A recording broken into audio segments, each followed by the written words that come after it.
So, last class we were looking at the shielding gases, right. So, the various characteristics of the gases and how these shielding gases are affecting the arc characteristics, and we also looked at the primary functions of the shielding gas is to strike an arc, to strike an low voltage arc, which is needed for our applications, right. So, what is the primary function? Is to have a sustained low voltage arc throughout the welding process. So, and apart from that, it also protects the weld pool from the atmosphere, right. So, first is the low voltage and then protection from the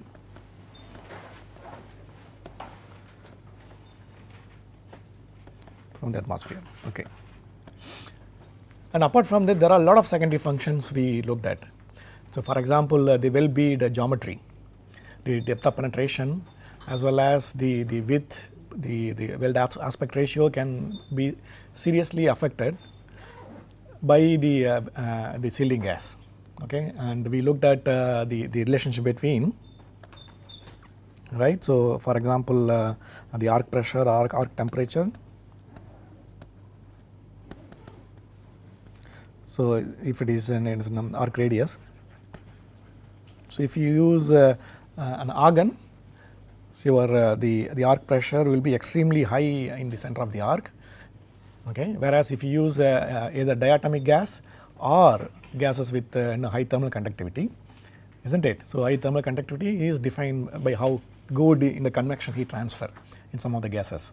And then what happens, the temperature can be effectively transferred by the convection to the outside, the envelope of the arc, isn't it? Suppose if this is pure argon,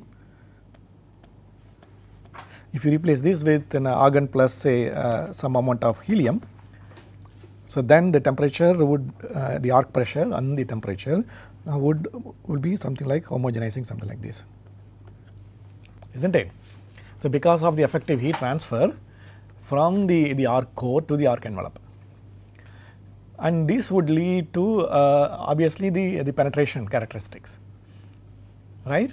So, the selection of shielding gas, it is also determined from the physics of arc, like how good a gas is in terms of transferring heat from the arc core to arc envelope, as well as if you use a diatomic gas, the similar thing happens. There the heat conduction will be very effective because of the de-dissociation, right. So, then the same effect you would also expect when you use a diatomic gas with the mixture of argon. So, the selection of shielding gases, you need to be really careful, and if you want to control the heat input or you want to change the bead geometry, so you can accordingly change the composition of the gas from one gas to other gas. Suppose if you also see that you need to increase the productivity, okay, so then you can also choose the gas which gives high heat input. Okay, so high heat input can be obtained by increasing the arc energy. The arc energy can be increased again if you use a gas with high ionization energy. Okay, then the amount of heat liberated per ionization process CA is also high. The electrons which are emitted from the ionization process, if you use a high ionization energy gas, the energy of electron which is emitted is also carry high energy, because the ionization energy you give in, it is actually released by the electrons. The energy, the electrons carry that. So, obviously, when those high energy electrons collide, there will be high energy exchange leading to high heat generation. So, arc energy increases, right. So, suppose if you want to increase heat input, obviously, you can also use a high ionization energy gas as well. And some of the gases we looked at can also be reactive, for example, carbon dioxide. So, carbon dioxide would also dissociate, and then it will form carbon monoxide and oxygen. Subsequently, you may also end up stripping carbon monoxide into carbon and oxygen, but that is very unlikely. But you may also expect some carbon pickup in the base material. Okay, so then you will also change the base material composition, isn't it? The same goes with the oxygen. So, if you use oxygen in a shielding gas, the oxygen can also be get dissolved in the base material, and your base material the oxygen concentrations can increase, right. And that may lead to non-metallic inclusion formation, or if you have highly reactive elements added to the base material, for example aluminum. So, aluminum readily reacts with oxygen and then it will eat away all the aluminum in the liquid metal into aluminum oxide slag. Okay, so that can also happen. So, the secondary function of the sealing gas is very critical as well to determine your choice for the sealing gas. Okay. Similarly, you may also have a material with varying thermal conductivity. Okay. So, for example, comparing the austenitic stainless steel to conventional low carbon steel, the austenitic stainless steel have a 3 times lower thermal conductivity than the conventional steel. So, now imagine you use the argon for low carbon steel and you want to suddenly weld, you assume that this is the same thickness and it is also steel, right, stainless steel. Okay. So, you can also use, why do not use argon, simply argon, as you use in a conventional steel, low carbon steel, but you may end up getting extremely deep penetration in stainless steel. Okay, because stainless steel, they are very poor conductor of heat, they have very low thermal conductivity compared to steels. So, suppose if you want to achieve a wider penetration or wider bead geometry, something like that. So, for example, so this is your base material, your bead on plate, and you see that you are in a conventional low carbon steel, your bead geometry is something like that when you are using argon. But if you use the similar parameter, same welding parameter with the argon, when you weld the stainless steel, okay, the heat is not transferred effectively. Okay, so, you will contain the heat. So, you will end up making in a very narrow bead and you will have sagging of pool, because weld pool which is there in the middle would start heating up because it is not transferring heat. So, you will end up having the weld pool sagged. So, in this case what do you do immediately? You will have to distribute the heat in the arc, is not it? So, instead of using argon, so you can add some high conductivity gases. You can either add helium into argon, or in stainless steel, austenitic stainless steel, you can also add hydrogen. Okay, so, a 5% hydrogen added to argon is commonly used for austenitic stainless steels, because to effectively distribute the heat so that you can increase the weld bead width. Yes, it's clear. So, these are all the considerations, the secondary considerations are commonly used while selecting the sealing gas. It is not like I have an argon bottle, can I consume it? Okay, so, it is not like that. I mean the welding procedure selections, what do you call WPS.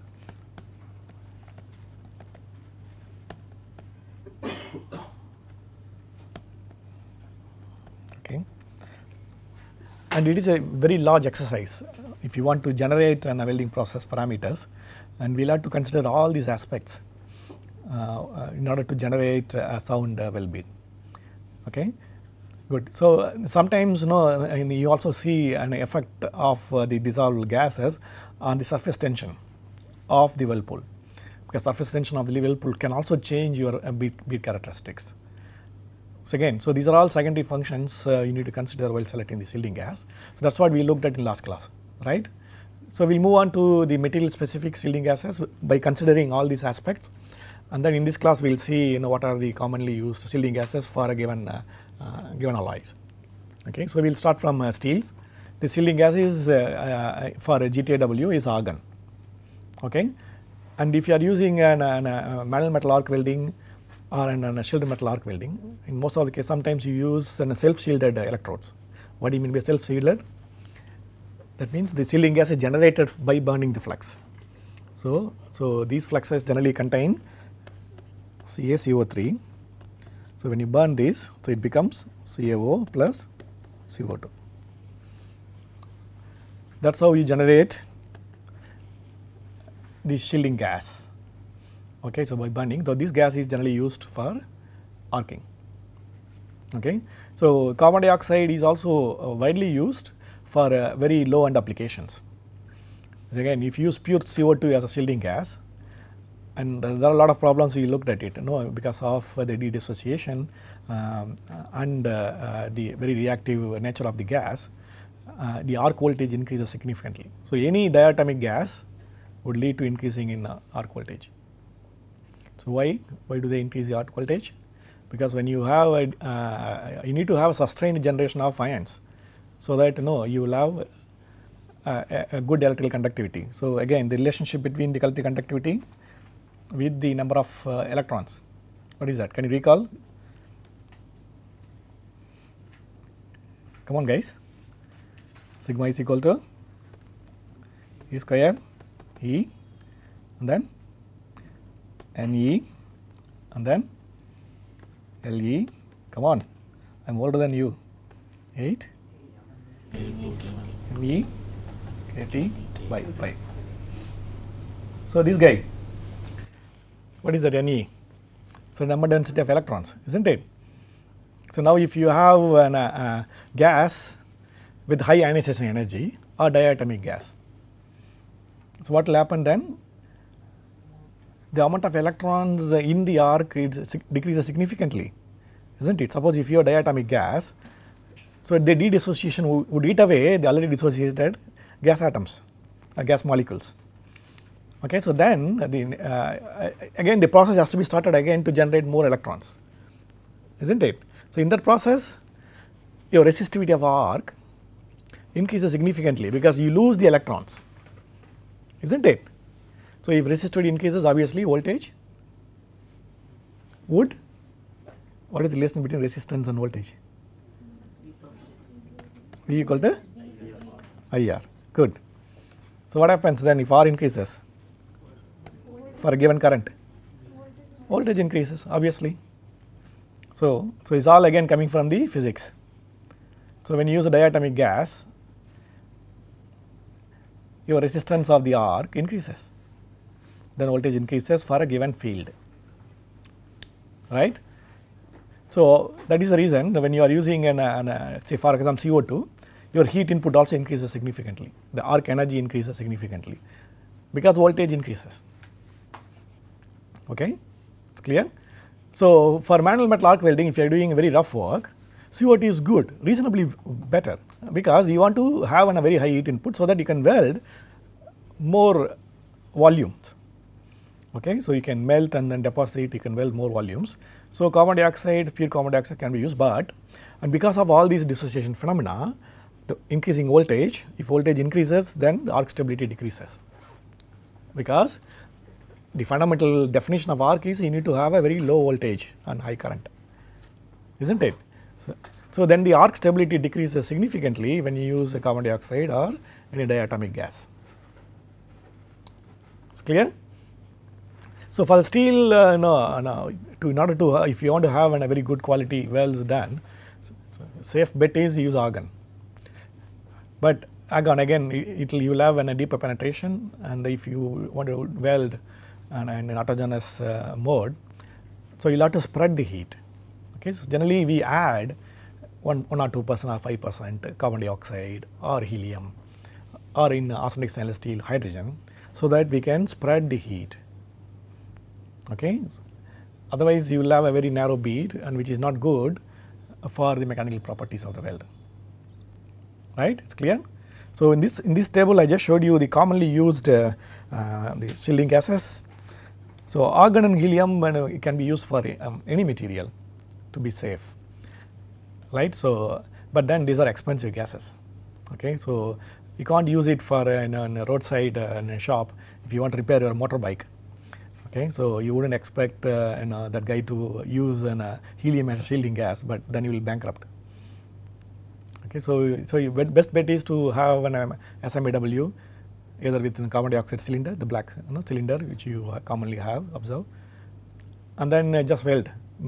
So you just need a joint, isn't it? So in a conventional steels, when you are welding it, we use it argon, and argon plus some composition, some elements we add, some gases like carbon dioxide or sometimes oxygen. Oxygen is also commonly used, not more than 2 or 3%, to have non-metallic oxide inclusions to stabilize or to promote acicular ferrite formation, isn't it? So, acicular ferrite is known to nucleate on non-metallic inclusions. So, toughness of the weld increases significantly by adding oxygen, so that oxygen can form inclusions, which in turn can act as nucleation sites for acicular ferrite, the microstructure, right. It's good. So, again the carbon dioxide is commonly used to supply carbon steel, and the problems I put already here. So oxygen again, so oxygen can also affect the oxidation of some elements which are dissolved, like for example aluminum. And in fact 2 weeks before we were trying to add aluminum in metal arc welding fluxes.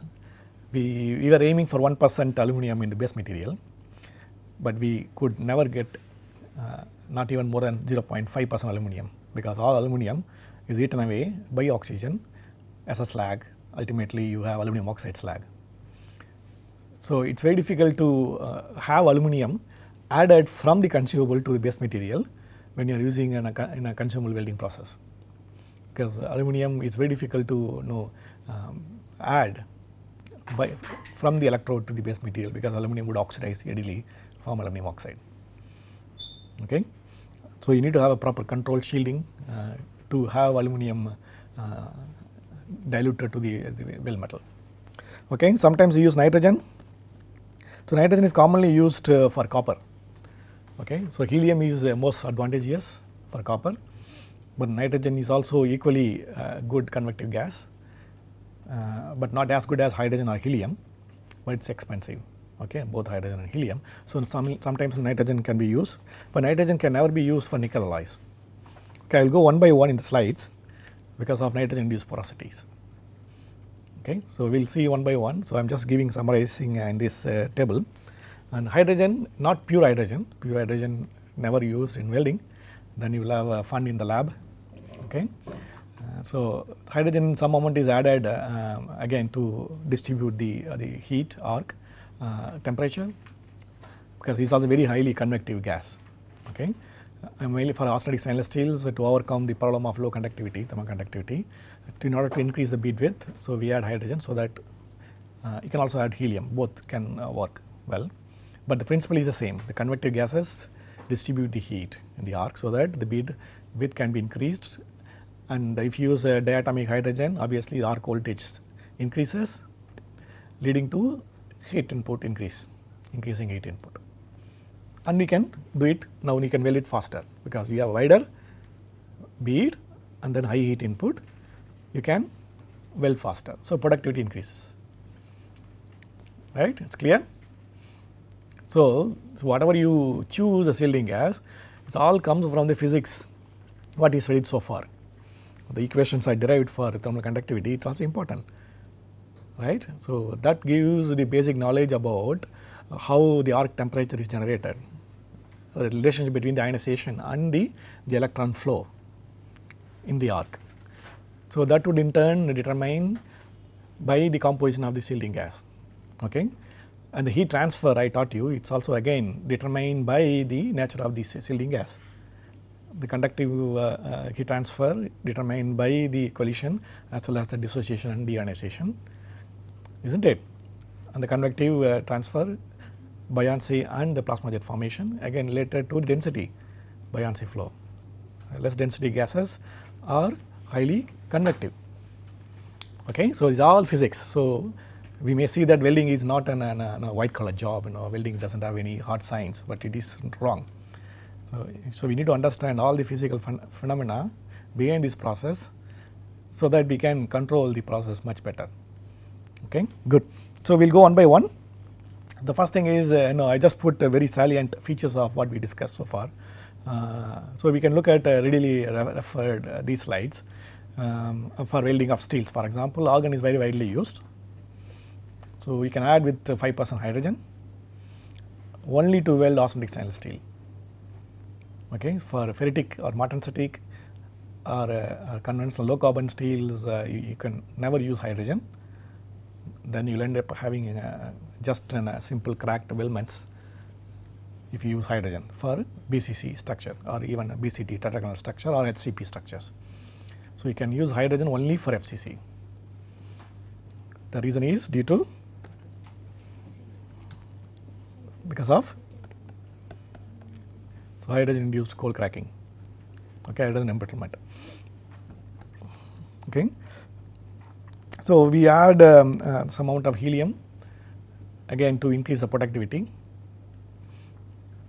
The reasons I already explained. So the helium is a highly convective gas, so that we can spread the arc heat and to make a wider bead, and because of high ionization energy, so obviously heat input also increases. It's clear? It's good. So for GTAW, for steels, argon is the commonly used shielding gas. For GMAW, sometimes we mix it with helium, okay, for low carbon steels to increase the heat input as well as to improve the bead geometry. And arsenic stainless steels, the hydrogen is commonly added up to 5%. Good. Next is aluminum. Again, aluminum you can use argon. So most of the cases you would be welding with thin sheets of aluminum are welded mostly by GTAW, gas tungsten arc welding, right? And not any other gas. Okay, so mostly argon is used for welding of gas tungsten arc welding of aluminum alloys. Okay, and increase again to, if you want to use thicker section, obviously you can add helium. So helium can be added up to 80% in fact to increase the depth of penetration by increasing heat input, right, to reduce number of passes, so obviously, right. So in the steels, of course, apart from argon and helium, carbon dioxide is also commonly used. So I forgot to mention about it. For low cost welding, again, so carbon dioxide is very cheap and very economical to use. For large applications, for example, construction applications, when you want to weld kilometers, so carbon dioxide based process also very widely used, especially in structural and marine shipbuilding applications. In a conventional ship, we were working on a project to develop a welding procedure selection (WPS) to fabricate the world's largest ship. Okay, so the ship dimensions are so huge.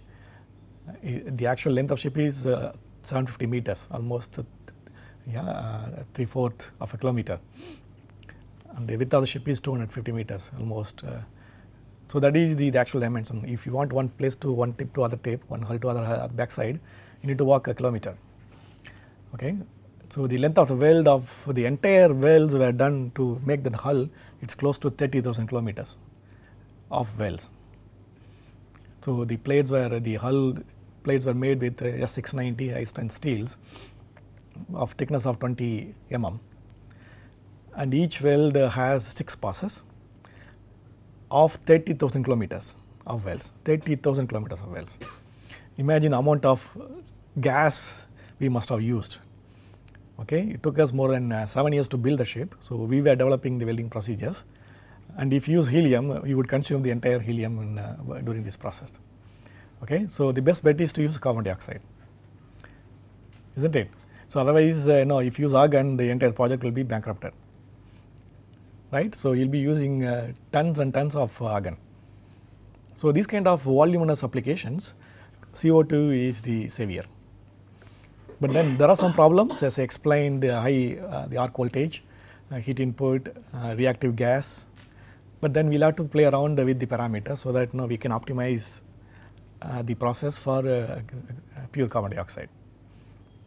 Okay, so it's also commonly used. It is not advisable, but we can work with that. Right? Good. So for aluminum, as I said, argon is widely used. Welding of aluminum is always tricky.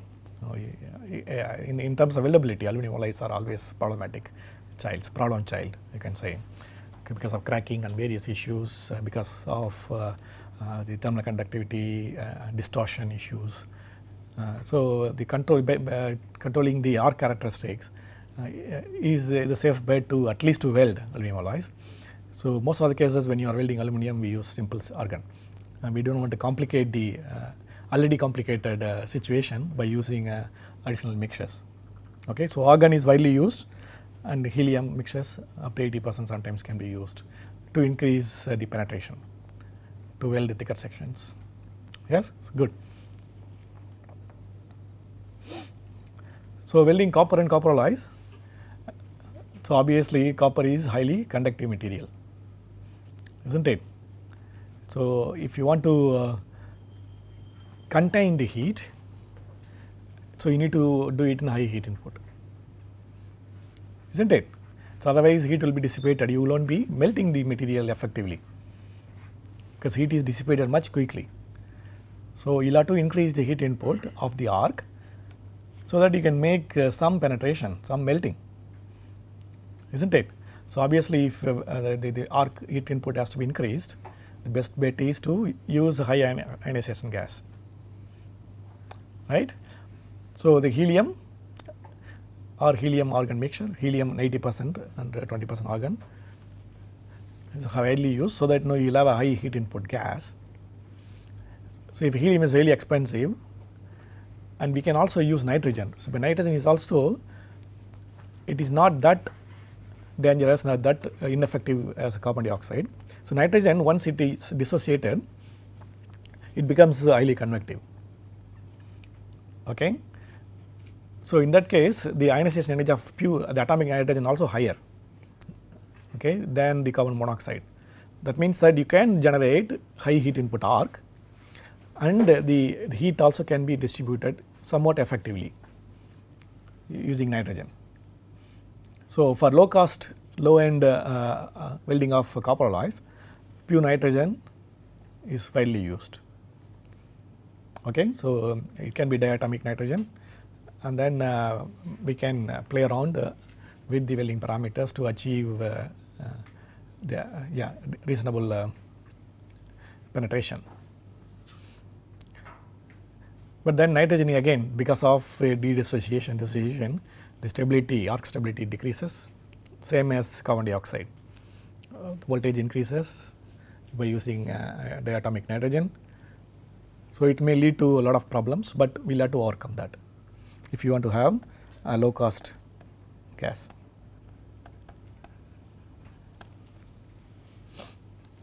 Yes, it is clear so far, steels, aluminums, copper. So, this is not only the arc characteristics, we will also consider the base material characteristics when you are choosing a shielding gas. Yeah, it is clear? Good. So, again, welding of nickel alloys. So, the commonly used mixture is argon and argon helium. So, we can never use nitrogen for nickel. So, okay, because of the issue of nitrogen porosity. Okay, so nickel alloys are known for the defect, the gas porosity by nitrogen, and if you do not use proper shielding, see, you may also end up getting nitrogen porosity, because nitrogen can get diffused into nickel from atmosphere.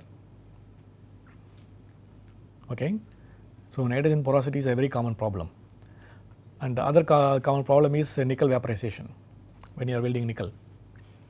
Okay. So, nickel vaporization can also be very severe, because the difference between the melting point and the vaporization point of nickel is quite low compared to other materials. So, nickel would vaporize very instantly. So, then that will also affect your shielding. Okay. So, because metal vapors are denser than what the shielding gas generally use. So, you will end up having nickel vapors exposed to atmosphere forming nickel oxides, then that can be trapped, right. So, best bet is to use argon, because argon is very dense in order to avoid this problem. So, you should never use nitrogen, because nitrogen would diffuse to nickel, leading to nitrogen porosity. Okay. So, we can add hydrogen. Hydrogen improves the fluidity. Fluidity means the ease of flow, so that you can spread the bead effectively if the fluidity increases, right. And then you can also reduce the porosity, because hydrogen is already reactive. Okay. So, the most commonly used shielding gas for welding nickel alloys, argon or plus argon plus hydrogen, sorry. Yes, it is clear. So, these are all material specific shielding gas selection. So, first we saw the shielding gas selection in a gas composition perspective, and then using that knowledge from the metallurgy of these base materials. So, we can choose which gas is very commonly can be used for welding these alloys. Yes, is clear?